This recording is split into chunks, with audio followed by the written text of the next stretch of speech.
Hello bachcho, let's see this question and here this question say define the term majoritarianism. Do you think is it wrong policy to be follow? आपको यहाँ पर majoritarianism term को define करना है और आपको बताना है या आपको क्या लगता है कि क्या इस पॉलिसी को फॉलो करना गलत बात है, ये आपसे यहाँ पे पूछा है। तो यहाँ पे हम बात करेंगे मेजोरिटेरियनिज्म की। तो क्वेश्चन का की कॉन्सेप्ट क्या है? मेजोरिटेरियनिज्म। देखो मेजोरिटेरियनिज्म को अगर हम हिंदी में जाने तो क्या होता है इसका मतलब होता है बहुसंख्यकवाद।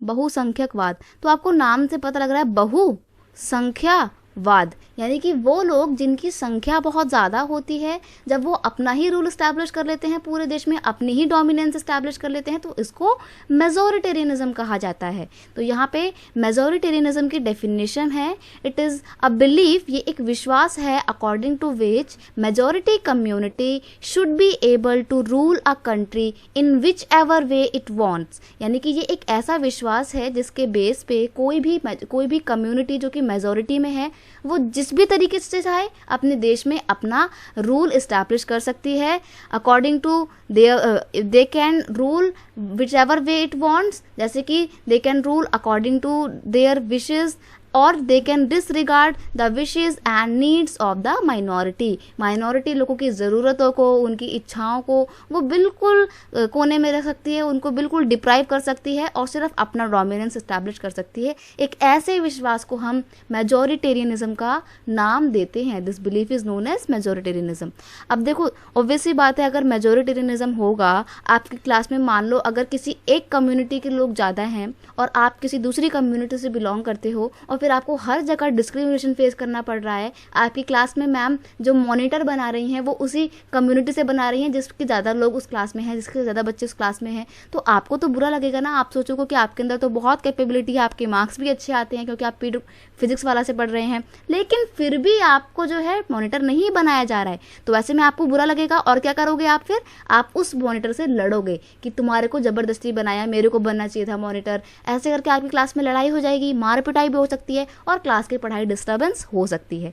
लेकिन मतलब सिमिलरली यही केस आप मेजोरिटेरियनिज्म के हिसाब से समझ के देखो कि अगर ऐसा होगा तो एक कंट्री में कितना बुरा व्यवहार होगा उन लोगों के साथ जो माइनॉरिटी हैं। But it is wrong policy, ये ओ है, ठीक है, इसको डी मत समझना। But it is wrong policy because with the majoritarianism rule many community may feel marginalise का मतलब होता है वो अपने आप को कोने में खिसका हुआ, यानी कि हाशियाई तबू सबका मान सकती हैं, यानी कि जिनको कोई पूछता ही नहीं है, जो बिल्कुल पिछड़ गई हैं, उनको बोला जाता है मार्जिनलाइज। तो वो कम्युनिटी अपने आप को मार्जिनलाइज फील कर सकती हैं, अपने आप को डिप्राइव यानी कि वंचित तबका मान सकती हैं और अपने आप को डिस्क्रिमिनेटिव मतलब भेदभाव से भरा हुआ कम्युनिटी मान सकती हैं। Sometimes this situation also cause violence, और ऐसे में कई बार लोगों के अंदर जब गुस्सा भड़क जाता है ना तो वो वायलेंस का रूप ले लेता है। कंट्री में इनस्टेबिलिटी यानी कि अस्थिरता आ जाती है, लोग मारपीट कर रहे होते हैं, गवर्नमेंट का पूरा जो सिस्टम होता है वो कोलैप्स हो जाता है। तो ये बहुत ख़राब सिचुएशन हो जाती है।